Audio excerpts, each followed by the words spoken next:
Hello there. Happy Friday. Happy Good Friday to all those out there who celebrate. Happy Passover to all those who celebrate.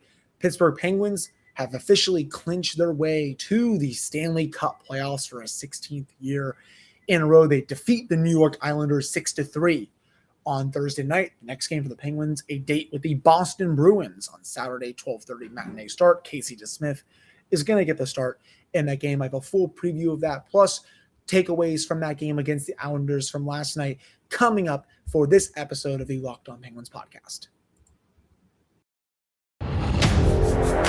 You're Locked On Penguins, your daily podcast on the Pittsburgh Penguins, part of the Locked On Podcast Network, your team every day.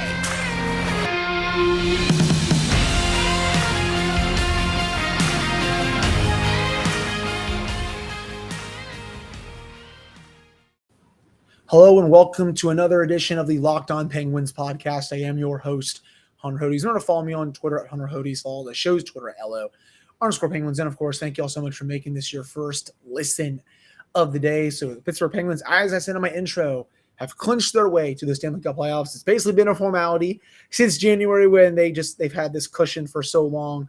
But 16 consecutive years this team is in the playoffs. Just want you all to think about that for a second. Almost 20 years in a row, this team has given us playoff hockey. It is the longest streak in North American sports. There's been 3 Stanley Cups throughout this time, 4 Stanley Cup final appearances, 5 Eastern Conference finals, 20 playoff series wins, the most of the salary cap era. They also have the most playoff wins of any team in this during these last 16 years. It is remarkable what this team has done the last 16 years. And I want you all just maybe pause, think about this. What were you doing 16 years ago when the team first made the playoffs in the Sidney Crosby, McKinney, Malkin era? I mean, I know what I was doing. I was 9 years old. I was in 3rd grade elementary school. And I remember when, they played the Senators that year. And everyone was thinking, oh, yeah, the Penguins are going to steamroll these teams. And, we got Crosby and Malkin coming off amazing years. And the Senators just beat the living hell out of them. Danny Heatley, Jason Spezza, Daniel Alfredson, all of them just tore up the Penguins' young core. They said, you know what? Welcome to playoff hockey. You better get used to this. And, the Penguins, they raised their game up a lot of notches in 2007, 2008. Get to the final, get so close, they lose to the Red Wings. And, of course, they triumphed and win it all against the Red Wings in 2009, had some rough years, but were able to find a lot of playoff success in 2016 and 2017. I know it's gone down a little bit these last few years, but, you will never see this level of success for this franchise again. 16 consecutive years. Going back to 90, 91 when the Penguins, they won their back-to-back cups during that, all the way to now, 30 years later, there's only been a hand. You can count the number of times they've missed the playoffs on one hand. That's just how successful this franchise has been since the early 90s. This fan base will forever be spoiled. I know the vibes right now are a little bit off just because the team has been struggling a bit as of late. But, just cherish this and watch as many playoff games as you can, especially with this team, because there is going to be a day soon where this team is bad and people aren't going to want to show up. They're not going to make the playoffs. You hope that it's not going to be a long rebuild like the Detroit Red Wings are going through right now, or any of these other teams that have been fully rebuilding. Heck, the Buffalo Sabres have not even made the playoffs for the last 10 years. You hope that that's not going to happen with the Penguins, but you never truly know. So just, respect what the organization has been able to do these last 16 years. I know the ultimate goal is to win a championship. I get that. People are not going to be happy with another first-round exit. I will not be happy with another first-round exit. Believe me. This is the bare minimum to get in and to hopefully win a round. I think of the late Kobe Bryant with his statement that he made when he was up 2-0 in the finals all those years back. One of the reporters said, you're not that happy. You're up 2-0 in the series. He's like, is the job finished? And then the reporter's like, no. He's like, yeah, job's not finished. And for the Penguins right now, the job is not nearly close to finish. They have 16 games to win in order to win their 4th Stanley Cup in Sidney Crosby, Evgeny Malkin era, and anything less for them is considered a failure. So I know the East is going to be really tough for the Penguins to get out of this year. There's so many great teams, but I'm excited to see what they can do in the playoffs. It all resets to 0-0. For the level of hockey that has been played here these last couple of weeks. Remember what happened last year with the New York Islanders, right? They limped into the playoffs. No one really gave them a shot against the Penguins. They took them down into 6 games. No one really gave them a shot against the Bruins, who just destroyed the Capitals. They took them down pretty easily. And then they were within 1 game of going to the Stanley Cup final for the first time, I believe, since 1984, 1985, something like that. So anything can truly happen once you get in. All you need sometimes is a hot goalie, a hot power play. Sure, you need a lot of luck to go your way. But just to see this team back in the playoffs for another year, it makes me happy. And it's all I've known for 2/3 of my life. I mean, I was 9 years old when this team first made the playoffs. I'm 24. I'm going to be 25 this year. It's crazy, to me personally. So just wanted you all to think about that and just be grateful that we're going to watch playoff hockey again, to say the least. But just had to get that out of the way for the first 6 to 7 minutes of this episode. But, overall, when I look at that game from Thursday night, I was pretty pleased with the Penguins' performance. I thought the second period was pretty bad, but they came out on the first period and jumped all over the New York Islanders. I mean, that was probably one of the best starts to a game they've had since that game in Colorado about a couple weeks ago.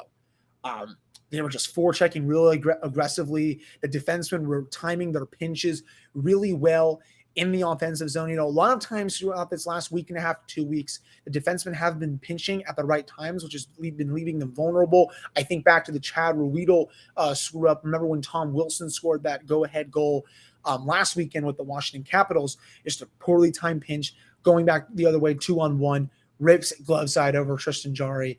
If Ruedel actually stays back a little bit, that goal doesn't happen. Who knows what happens in that game anyway?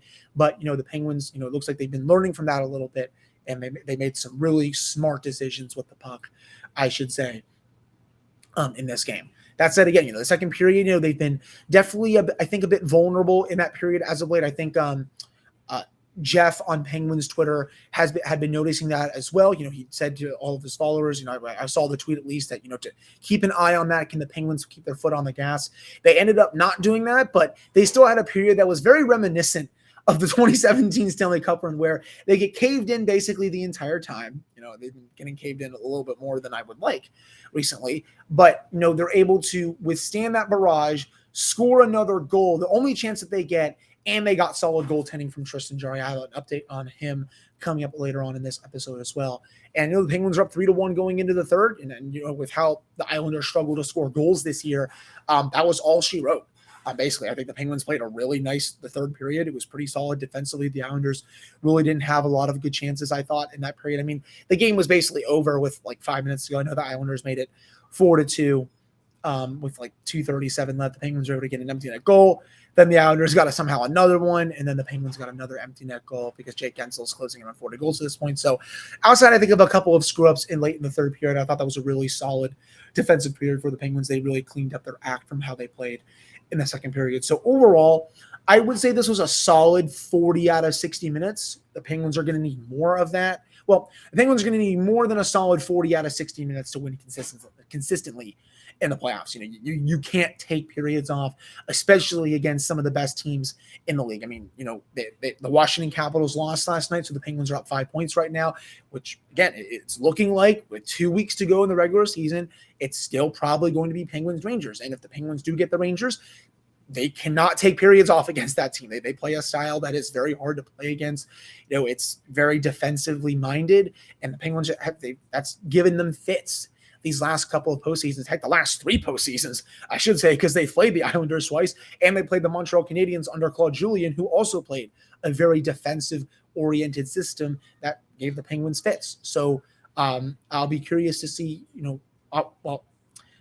obviously, there's still time to see how the Penguins adjust to the Rangers if they are to play them in a 7-game series. But, by getting another warm-up game against the Islanders and playing well for the most part, scoring six goals on a Barry Trotz system, which is usually very hard to score goals against. I would say that's a pretty good step in the right direction for the Penguins. Now, coming up in the next segment, where I'm going to get into some individual performances that I thought were really encouraging from that game on Thursday night. Also have an injury update on Tristan Jarry. We're also going to preview the game against the Boston Bruins on Saturday a little later on in this show as well. But before I get to that, have you tried the Puffs? If you haven't, you're missing out on one of Built Bar's best tasting bars.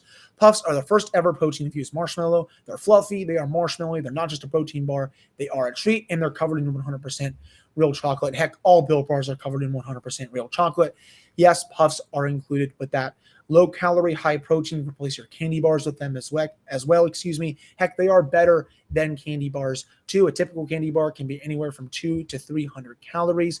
You can go to built.com and scroll down to the macros chart. You will be blown away by what you see. Most Built Bars contain 130 calories, 4 grams of sugar, and 4 grams of net carbs, and there are 17 grams of protein. You compare that to a candy bar, which usually has around 240 calories, 30 grams of sugar, and dozens of net carbs as well.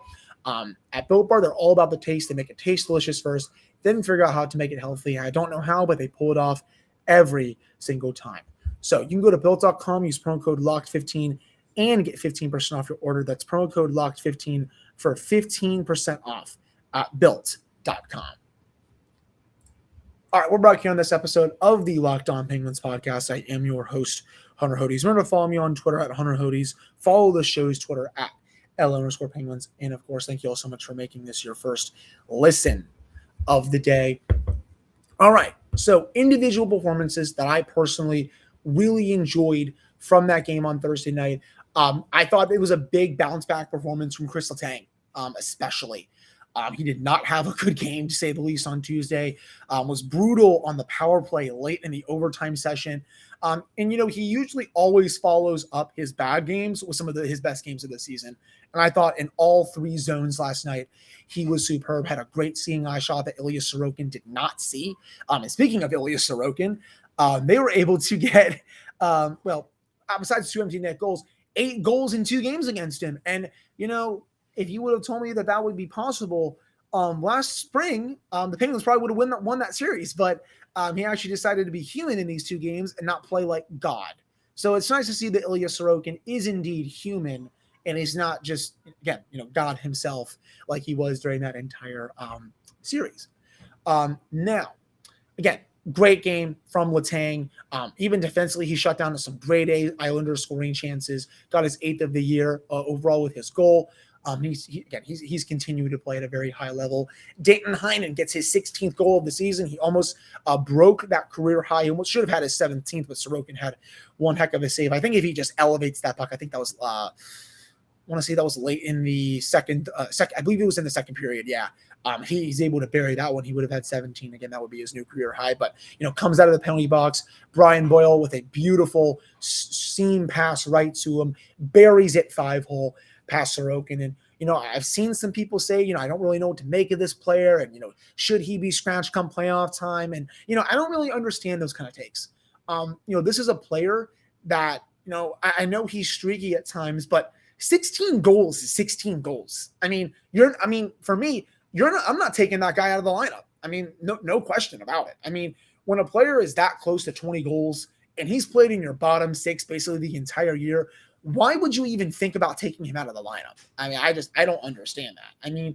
If you want to think about maybe taking someone out like Evan Rodriguez or maybe Kasperi Kapanen because he's been bad at times, I would listen to those arguments before I would listen to an argument about Danton Heinen. It doesn't make any sense to me. He's been really good as of late. I know he went a couple months really without scoring a little bit, but this is still a player that can help you win playoff games a lot. So I want him to stay in the lineup, full time. And I think Mike Sullivan will, whether it's on the 3rd or 4th line, to say the least. Jake Guentzel, he got 2 goals last night. He continues to just tear it up. He's at 37 goals right now. He's almost at 80 points, well over a point per game. Again, he's one of the 5 best scorers in the league. And, the way that he's able to just be so undetected in the offensive zone, it goes to show how great of a player he is. I know some people, a couple of people sent me the Barry Trotz quote where I think one of the Islanders media people asked about Jake Gensel, and, Trotz kind of just alluded to, well, Sidney Crosby makes any player great and all that. And, I'm not really going to make too much of that quote. People can believe what they want to believe. Jake Gensel is an elite winger in the NHL. His shot is ridiculous. His playmaking ability is awesome. You can stick him on anyone, and he will produce. He's probably one of the more underrated goal scorers in the league. And it's weird for me to say that because, I think most of Pittsburgh knows how good he is, but I don't think a lot of people outside, the city, heck, even in the national media, just realize how good he's been in the 4 to 5 seasons that he's been in the NHL. So another great game. I mean, there was a 2-on-1 where Sid and Jake just made Zdeno Chara look very foolish. That's, it's honestly one of the best center winger duos in the NHL. I mean, I don't think you can find 5 better duos than those two. Sid, threaded that pass right to Jake, shoots it across where Sorokin was going in the net. Just a beautiful release there. And then on the second goal that he scored, it wasn't even that goal. It was the Crosby goal that was primarily assisted by Jake Gensel. And it was a 2-on-0. They keep passing back and forth. I mean, Sorokin's not going to do anything there. Jake could have had the goal, but, he deferred to Sid, who's able to bury it, but, gets the empty net goal. He has a real shot at hitting 40 here. And, again, outside of Sid and Gino, no other player has hit, has had more 30-goal seasons, than Jake Gensel, during the Sid and Gino era, which is crazy to think about. If he also does get 40 this year, he will be the only other player in the Sid Gino era to hit 40 goals multiple times. James Neal hit 40 once, was not able to hit it again. Jake has hit 40 once, of course, just a few years ago. Sid and Gino have hit 40 multiple times in their career. So to see Jake get to do that, I really hope he does. He's just playing at another level right now. And I'm also glad that Sullivan decided to keep Ricard Raquel on that top line. It's the underlying numbers are through the roof right now. 80 to 90% expected goal share, shot attempts wise, 70 to 80% scoring chances wise, right around the same place. Just give Brian Rust to Evgeny Malkin when he's ready to come back from his suspension and just roll with that. Jason Zucker, he survived an injury scare last night. He took a puck off the hand. Looks like he'll be good to go for the final 6 games, assuming he does not get hurt. Gonna knock on wood about that. If that's your top 6, Gensel, Crosby, Raquel, Zucker, Malkin, Rust, there aren't many teams that can stack up against that. I mean, that's the reality of the situation. Even though Sid and Gino are in their mid-30s now, they can still carry play at an elite level, and they have the wingers that can support them in a big way. So I just think the Penguins' top 6 looks much more formidable if they do, if they go with those combinations. Tristan Jarry, outstanding start last night. I know he gave up a couple of the goals at the end. In case anyone did not see it, he's being evaluated for a lower body injury. There's a rumor going around, I think this was from Colin Dunlap of 93.7 The Fan, that there's worry that he may have broken a bone in his foot, which means he could be out a little bit. I have not heard that. I mean, again, I don't claim to, have all the inside information with the Pittsburgh Penguins and all that. I can just tell you, I've poked around a little bit, haven't heard that just yet. As soon as, I know something or I see something, I will obviously tweet it out, talk about it in the podcast, give my thoughts on that. Again, I know I'm not claiming to be an insider here. I am definitely not an insider, but, again, poked around a little bit, have not really heard anything. As soon as, something comes up or, I read something, you all will be the first to know, to say the least. But again, if there is an injury to him and he has to miss a good chunk of time, even into the playoffs, I think the Penguins are royally screwed. I do not trust Casey DeSmith to win a series. That's for sure. They need Tristan Jarry at 100% to even win a round, heck, to even go on a Stanley Cup run here. I'm hoping that it's short term, like the Jason Zucker injury was. I don't know what happened. I think there was a collision with Anders Lee late in the third period. He looked a little gimpy getting up. He was able to finish the game. Looked fine coming off to me. So at least at right now, he gets a full week off. Casey DeSmith is going to start on Saturday. That's fine. They're 2 points ahead of the Bruins. They're in the playoffs. Also, he's played a lot better as of late. The Penguins do have a shot to win this game. Boston is really banged up. So Tristan has a full week to try to recover from this. Let's see how he's doing going into next week, because the Penguins, after this game on Saturday, they do not play for 5 days. They don't play till Thursday when they host the Bruins. I know after that they have a back-to-back against the Red Wings and the Flyers, 2 of the not good teams in the Eastern Conference. We will see if Tristan will be ready for that. He's going to take a few days off. They're going to evaluate him, see what happens. Again, I'm crossing my fingers here that it's nothing major. That this is the one, outside of one of the big players like Sid, Gino, Jake Gensel, Kris Letang, and all those guys, this is the one player that they really cannot afford to lose in the playoffs, to say the least, with how good he's been. But, last night, just another great start from him. I'm really this was just much better. He got the time off that he needed, and hopefully, this next week, he gets even more time off to rest. Hopefully this injury's not that bad and he can be really fresh down the stretch and hopefully for a long playoff run here. So was really impressed with how he played. His movement looked great. Made a lot of timely saves in the second period to keep the Penguins up at least one before Jake and Sid were able to do their magic, making it 3-1 going into the second period. I also will say for this game, Brock McGinn gets his 12th of the year. I know it was an empty net goal, but still nice to see him get back on the score sheet as well. And I thought Brian Dumoulin a bit better in this game. It's not really saying much right now, but I did notice there was an improvement there. I'm really also curious to see what happens with this number 6 defensive spot. Mark Friedman came in the lineup again. I didn't think he looked that good. Took that 4-minute penalty. I personally thought that should not be a penalty just because, he really can't control where his stick is there in that situation. It's 2 seconds after he releases the puck with his stick. It's just very incidental contact. It wasn't, malicious or even on purpose, or, he wasn't trying to, he didn't lift his stick up or anything. It was just in the wrong spot at the wrong time. I just didn't really like that call, to be honest. But curious to see what Sullivan does here down the stretch. Is he going to put Pettersson back in? Is Friedman going to play on Saturday or even in the other games after that? I'm also very excited for the Penguins to have this 5-day break. They badly need it, just to recharge their legs. There's some injuries and all that. I know I've been a little all over the place for the second segment. I apologize for that.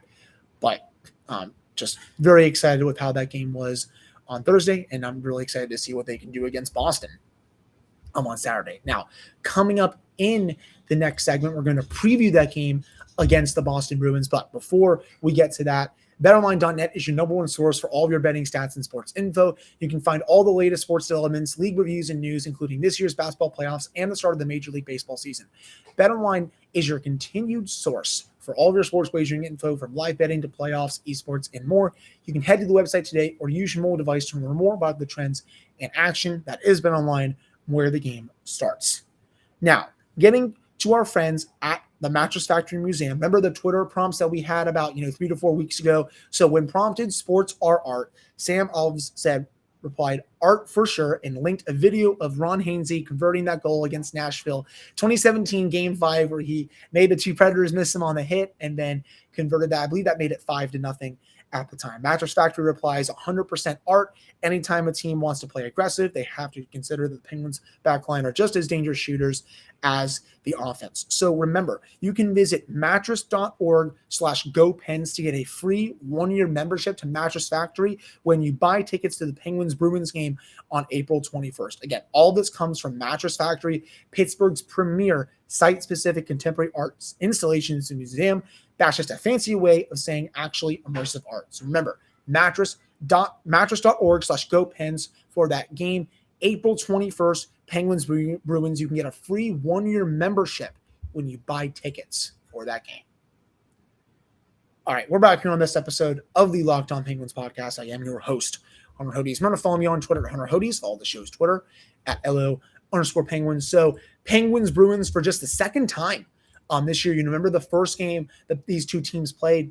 The Penguins came back from 2 goals down. They had just their second win in Boston since 2014. I believe that was when Danton Heinen had 2 goals in that game. And of course, Tristan Jarry said, how about that effing save to Brad Marchand? That's when he got suspended because he's just a rat at times. That was just a truly chaotic game to say the least. He just was unhinged there. But, Boston's pretty banged up right now.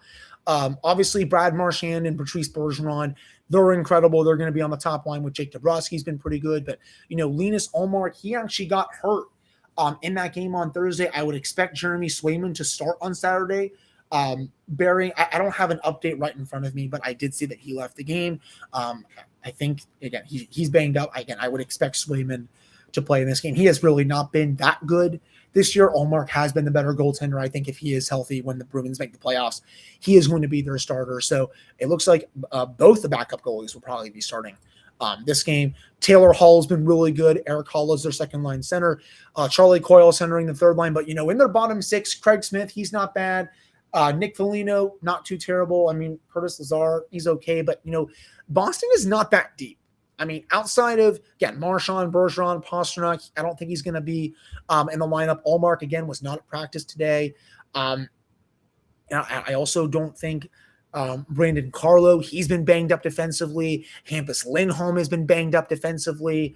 They've had a lot of injuries. It's almost like Penguins level bad with the Boston Bruins at this point. But, Charlie McAvoy, he is outstanding on the back end. He deserves more Norris love than I think he is getting right now. Mike Riley, he's paired with Mike Riley on the top pairing. Grizzlick man's the second pairing. Connor Clifton on the third pairing. So they're definitely banged up defensively. And at forward again, probably no David Pastrnak. I don't even think he's been on the ice this week. So that's another massive loss for the Bruins. This is a winnable game for the Penguins. If they stick to their system, they forecheck well. The Bruins can be had. They're not that deep of a team. There are some players in their bottom six like McLaughlin. Lazar, I don't really think is that good. There's Frodin is on their second line. I don't really think he's that good. Eric Halla, I mean, he's all right. But, when your center depth is Bergeron, Halla, Coyle, and McLaughlin, that's just, I don't know. I think the Bruins are good, but I think they can definitely be had in a 7-game series. I just don't see that team going very far this year. That's my take. But I do think this is a very winnable game for the Penguins. I know Casey DeSmith is starting, and that may freak some people out, but I think he can have a good game here. Outside of, Marchand and Bergeron and DeBrusk and Charlie McAvoy, there's not, and Taylor Hall, of course, there's really not too much in this lineup that scares me going into this game. So the Penguins, they continue to time their pinches right. They play better in the defensive zone, and it's not just chipping the puck out and praying to God that the Bruins don't jump up and put it down or, slide against the boards and keep it in the zone. They're not just blatantly turning the puck over for no reason, and they're forechecking aggressively in the offensive zone, just getting to their offense and all that. I really do think the Penguins can win this game. And, hopefully they do. If they win, they'll be 7 points up on the Capitals for the time being. I believe Washington has a couple of massive games coming up against Colorado in Vegas, and I think a whole lot more down the stretch. So curious to see how the Penguins play in this one.